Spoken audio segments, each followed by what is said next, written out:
Hey guys, it's Morgan. Welcome back to another weekly Shlog or shop vlog here at Highland Cycles. If you got here because of a ride video, review video, or because you're super duper excited about the Fantic that we're getting, that's cool, but this is what we do every week. I own a little motorcycle shop called Highland Cycles in Western Colorado, or Montrose, and we work on about everything there is to work on dirt bike wise. We got betas, KTMs, we got gases. We got actually an RZ350 over there that we're rebuilding the whole motor, which actually be really, really cool. Huskies, whatever. And now Fantics, which is pretty rad. So if that sounds like fun, you want to join us, this is just a week in the life of what it looks like to be a small motorcycle shop. If that sounds like fun, here we go. All right, guys. So first on the lift is a whole bunch of this stuff. So we will be getting to the motorcycle stuff here soon. But first and foremost, I have to say massive thank you to the biggest sponsor of the channel, Rocky Mountain ATV MC. Huge thank you to them. They are awesome. They support this sport. They support me. They help you guys with good prices on stuff. Please shop locally first for all your parts. But if you can't find what you want locally, or you want some of their branded stuff like Tusk, MSR, things like that, then use the link in the description below, or you can go to highland-cycles.com, go to the Rocky Mountain affiliate link, go there. It makes a big difference. But the other thing I have to say is massive thank you to OmniWall. We got two things happening right now. We got in this box right there, we've got our giveaway wall set up. I'll put a picture up here to see what that looks like. We're giving that away. It's in the box, ready to be shipped out of here. That happens in January. And the giveaway deal is to enter, you're going to go to highland-cycles.com and buy some stickers. We just have bagpiper stickers for this round, and every sticker is an entry to win. We're only selling 300 of them, and they're $5 a piece. The money, all that money is going towards our YZ125 project. That's the way OmniWall is helping. They're giving us that so we can give that away and we can make some money to put towards the YZ125. So massive thank you to everybody who's already entered. Huge thank you, guys. And then also, guys, we have so exciting new merch. We've got these rad mugs, which we have two different versions. We got one with the bagpiper, and then we got one with my crooked thumb. And the cool thing about these guys is that they are Bluetooth speakers. Let me show you. So this here is a speaker. I think you got to hold it down. There we go. Bluetooth mode. Link this sucker to your phone. Oh, I think it just did. Then we can.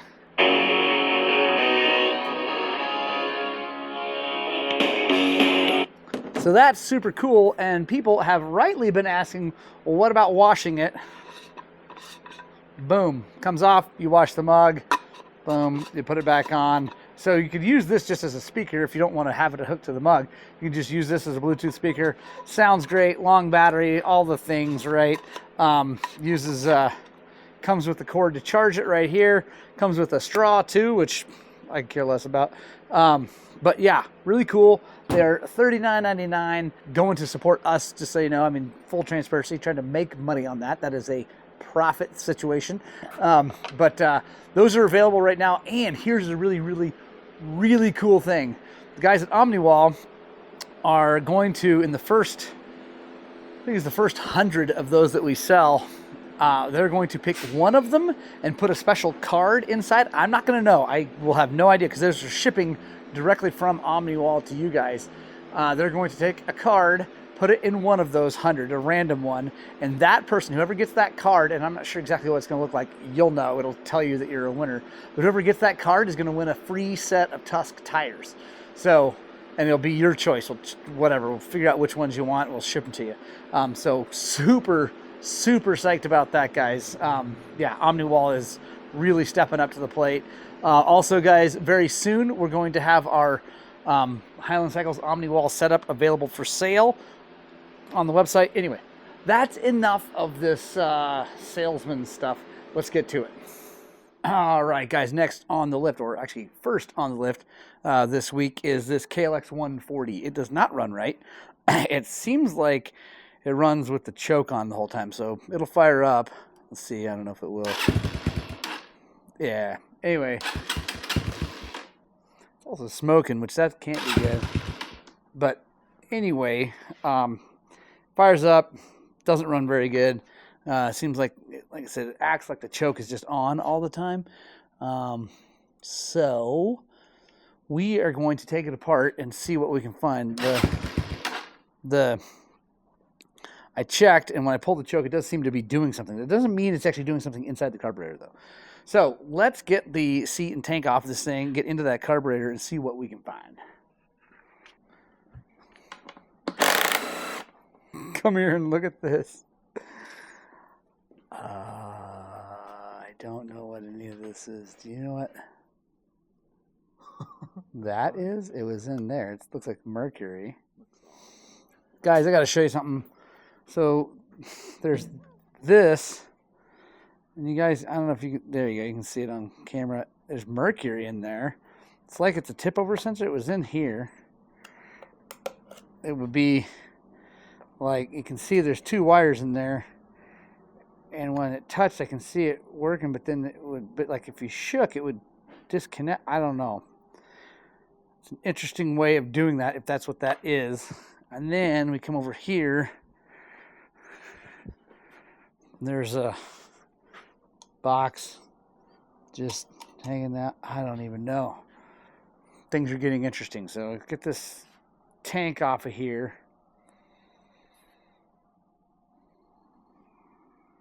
This is crazy. Crazy, crazy, crazy.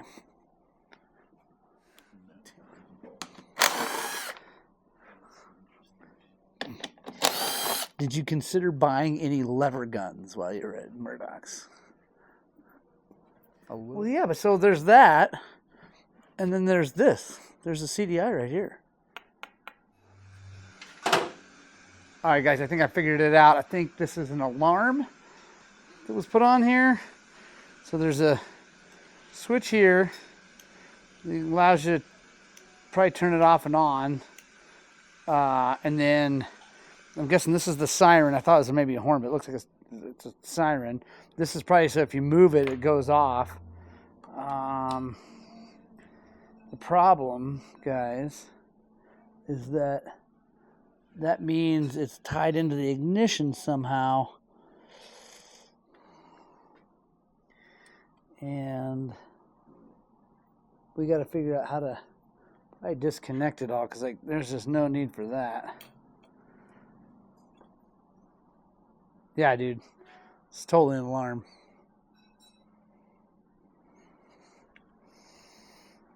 Crazy. I mean, I understand wanting to protect your bike 100%, but putting an electronic alarm on this little thing, you'd be better off just like disc locks or a big cable, or keeping it inside. All right. I don't know.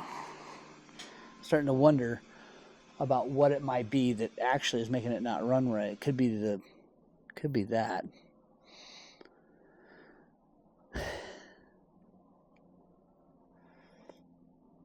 All right, I'm gonna give these folks a call and see if I can find out if they put the alarm on, or if they even want it on there anymore. So I'll be back.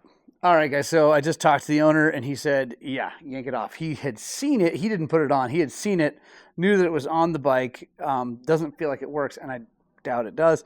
But I just want to eliminate that as a possibility for any kind of issue. So I'm going to yank that sucker off of here, and then we'll take the carburetor apart and see what we got going in there. I still think we got something wrong with the carb is probably really what's going on. But let's just get that out of the way so everything looks nice and clean under there.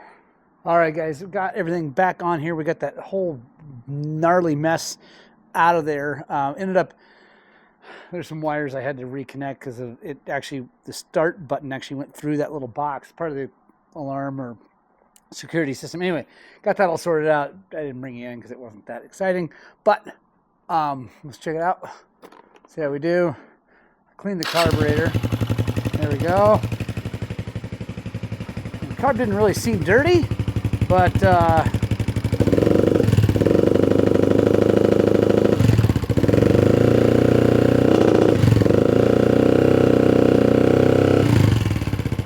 worry about this.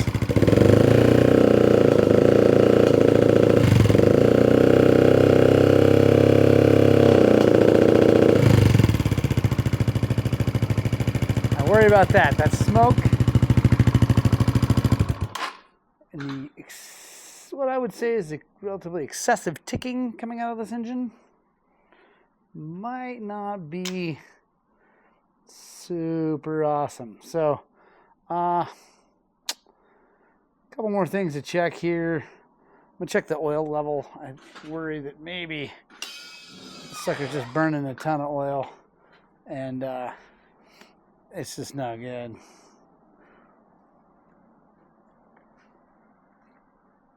Well, seems to have plenty of oil in it.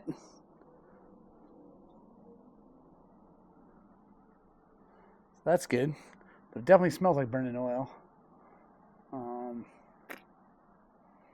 And after checking on the jet, so I left the 95 in there. That is stock, but it's got this FMF pipe on it, which should clear that up. And then I also took the airbox cover off, at least for this test. I mean, I'm not going to leave it off, but that should be enough to make that not really be a problem.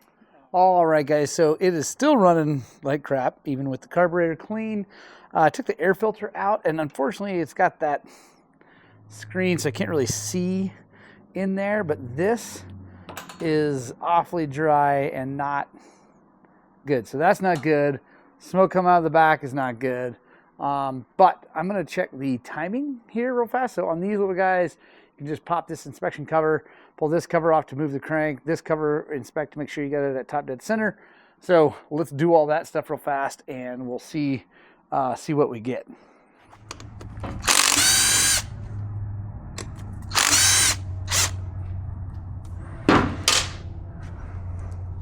So the other thing I did, guys, is I drained the oil and make sure it wasn't over full, because like I've seen people fill these things up a little too much and then end up with oil basically fouling the system, but it was not. It had plenty of oil in it, but definitely not too much. All right, so that's off. That all looks pretty good. Doesn't look like blue or anything like that, although this is kind of blue. It's not a good sign, actually. Actually, we might be looking at... Never mind. We might have some real problems there. So, let's pull this.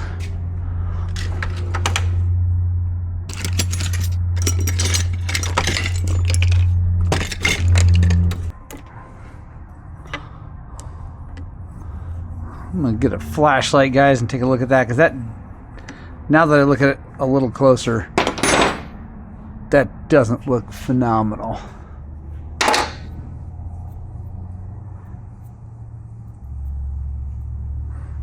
Timing mark's dead on.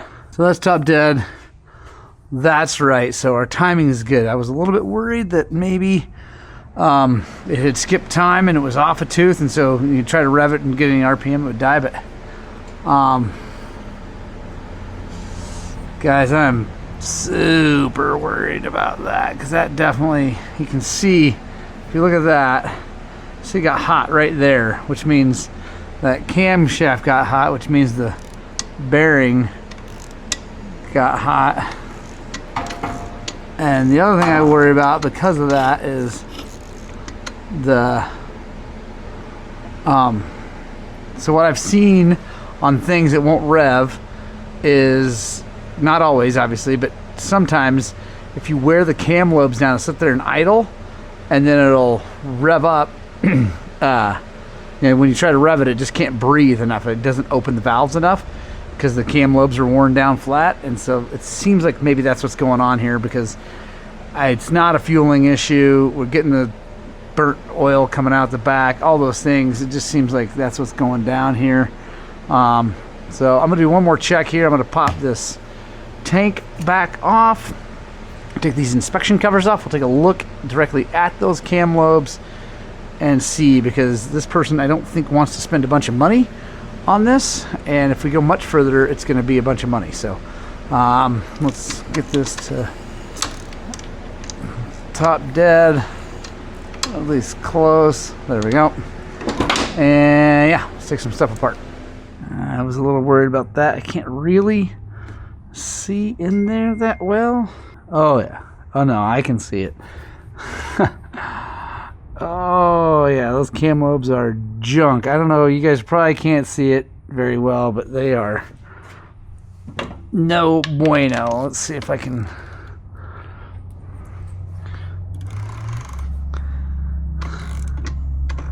Oh yeah, big flat spot. Yep. All right, I know there's no way for you guys to really see that on this camera, but that's junk. It will not rev. Yeah, it's been a while since I've had to deal with that. I've seen that, honestly, because most of these bikes are pretty good. It seems like most people are changing their oil enough these days, but Polaris is used to do this even if you did take care of them. And this is actually exactly what happened to KTM 890s and 790s when their cams were going out. This is the same situation. So, and that's why we're getting all that ticking when it does run, because it's loose, because the cams are worn down, or the lobe is worn down. So I'm guessing that's going to be the end of this, but I'll put you guys down. I'm gonna give these folks a call. We'll see what they want to do, but I'm guessing that's the end of this bike. So, oh well. All right, guys. So I talked to them.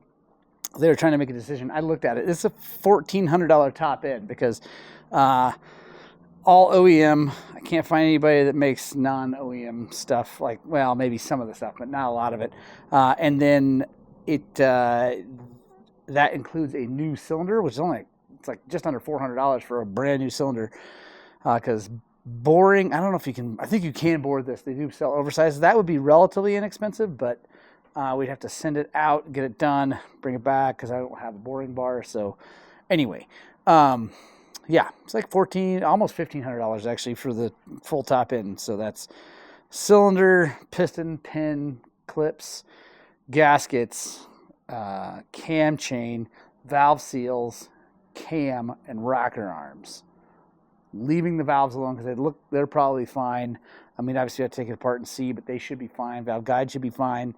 Everything's pretty oily. It just got low at some point. So anyway, that's a bummer. So next on the lift is a set of suspension that we did for our good friend Dylan Hall, who is on our race team this year. And by the way, stick around, make sure you subscribe, because we'll be announcing an opening for Highland Cycles race team members here soon. So this sucks, but I have this cute little glove put over there, and we'll tape that sucker on. A little bit of Gorilla Tape. I'll make it work. Yeah. Also, guys, I am loving this OmniWall setup. Massive thank you to OmniWall. This setup will be available to purchase soon, too. So, like I said, enough with the salesmanship stuff. Sorry about that, but do have to pay the bills every now and then.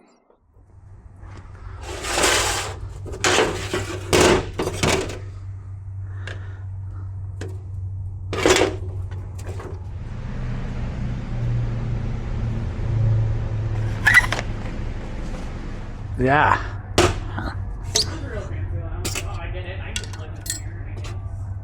Yeah, I mean,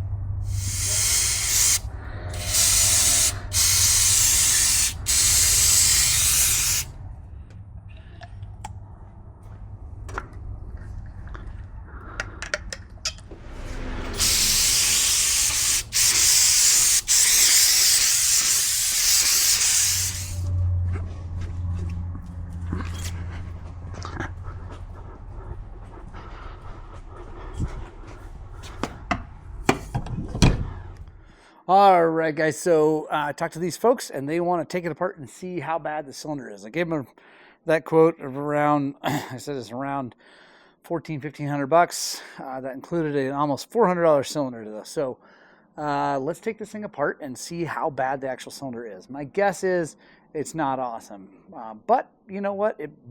I could be wrong. So I don't know if I'm going to show you everything that goes into this. It's not very complicated. Basically, we just need to take these head stay off, get the exhaust off, get the carburetor back off, and then we can take this cam chain or cam gear off. Let that drop down. We'll take these head bolts out, and the whole thing will come off. So if I find anything that is super interesting as that comes off, I'll bring you guys in. Otherwise, I'll bring you in when I actually slide it apart. All right, guys, we are getting her apart. Here's the head. We will pull that cam out in just a little bit. Now let's slide the cylinder off. That was not sitting there. It's just a dowel pin that fell down into the wrong spot as we disassembled. It's an interesting thing. We'll leave that there.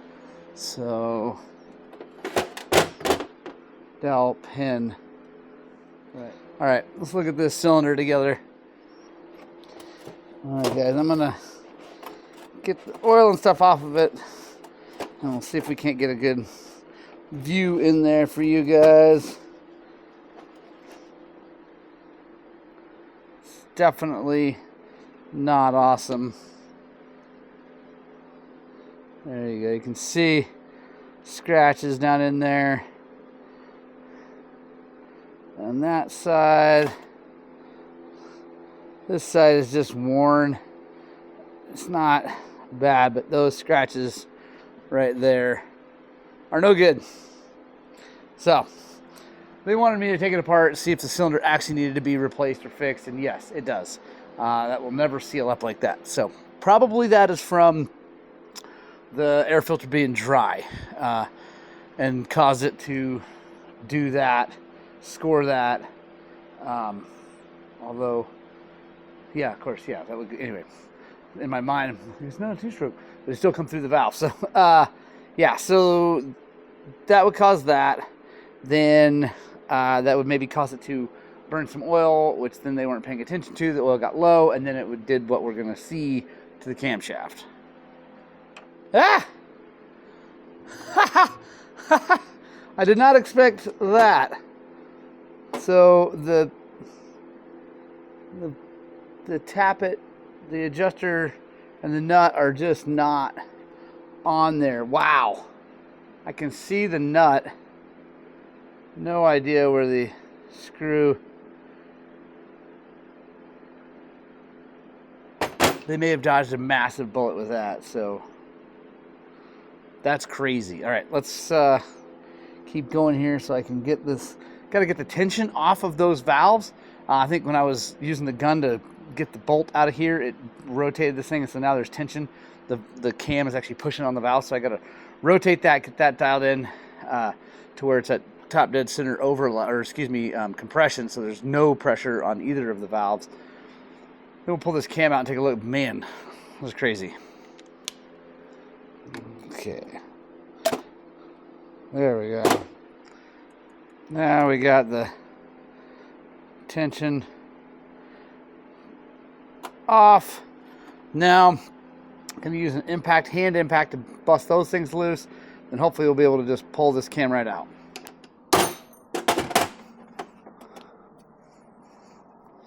Now that gives me access to the rocker arms, or the rocker pins, so I can pull the rockers out.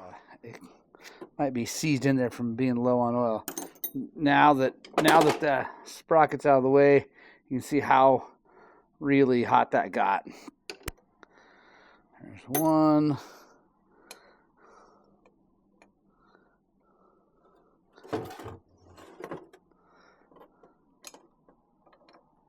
There's two. Obviously that one's missing parts.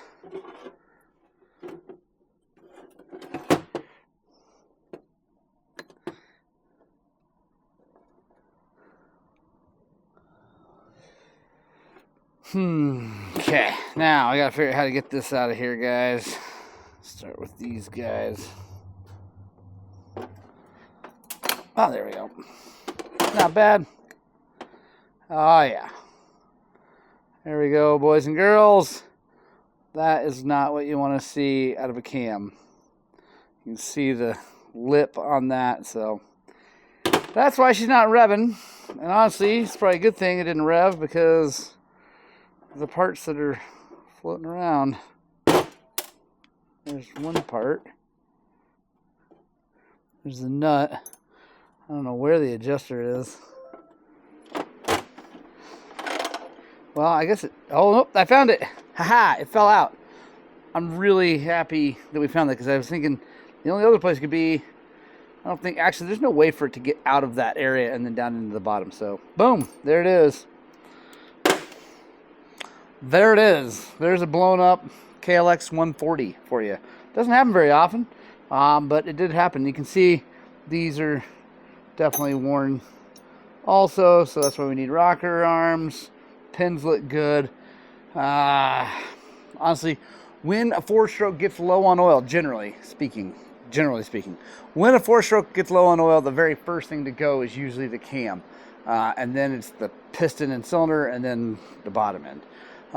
So it's usually the bottom end is last, because the way most of these things work with a wet sump, there's oil splashing around on that crankshaft, usually keeping that lubed till the very end.